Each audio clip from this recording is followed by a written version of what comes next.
clocks. O governo anunciou que usará um aplicativo para cadastrar as pessoas que têm direito aos R$ 600 do auxílio emergencial e que ainda não estão cadastradas no Cadastro Único. A informação foi passada pelo ministro da Cidadania, Onyx Lorenzoni, nesta sexta-feira. O aplicativo, segundo o ministro, poderá ser baixado já a partir da próxima terça-feira, dia 7. Também será possível fazer o cadastro por meio de um site que ainda está em processo de desenvolvimento ou por um número de telefone que será divulgado.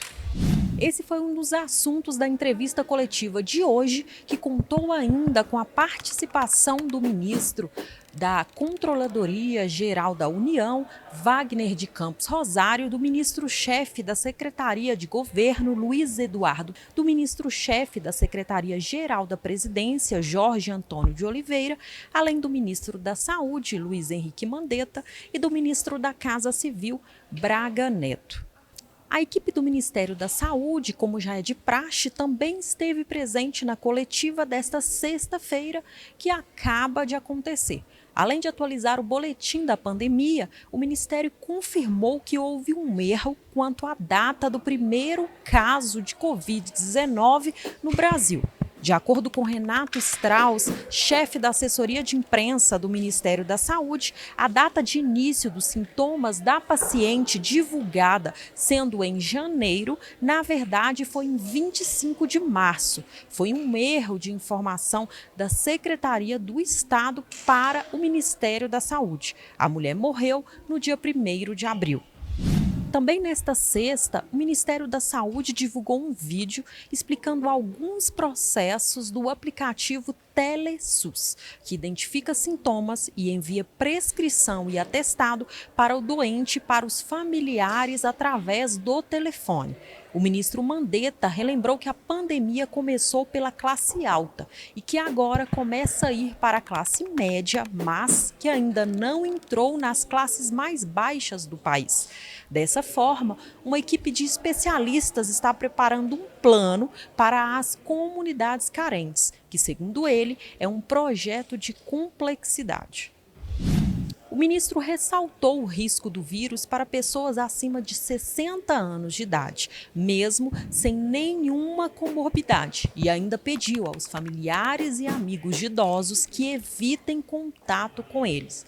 Ele relatou que nos casos de óbitos de pessoas abaixo de 60 anos, em sua grande maioria foram pessoas com alguma comorbidade, como, por exemplo, diabetes, cardiopatia ou obesidade. João Gabardo, secretário executivo do Ministério, ressaltou que existe a preocupação também em relação aos outros quadros, como dengue e influenza, e as internações por conta de outros vírus nesta época, pois essas doenças estão muito frequentes. Segundo ele, de todas as internações este ano, o coronavírus apresenta apenas 7% dos casos. Por fim, Mandetta foi questionado se sua relação com o presidente Jair Bolsonaro estaria estremecida.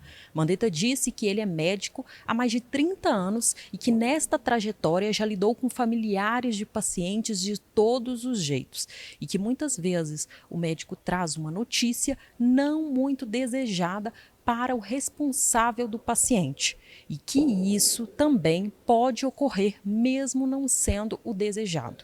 Ele fez uma analogia de que o paciente seja o Sistema Único de Saúde e o familiar desse paciente seria a Presidência da República.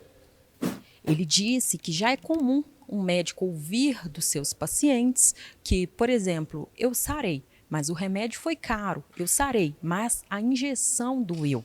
Então, ele está preocupado com o paciente e encerrou dizendo que médico não abandona paciente e que no que depender dele, ele não abandonará o país.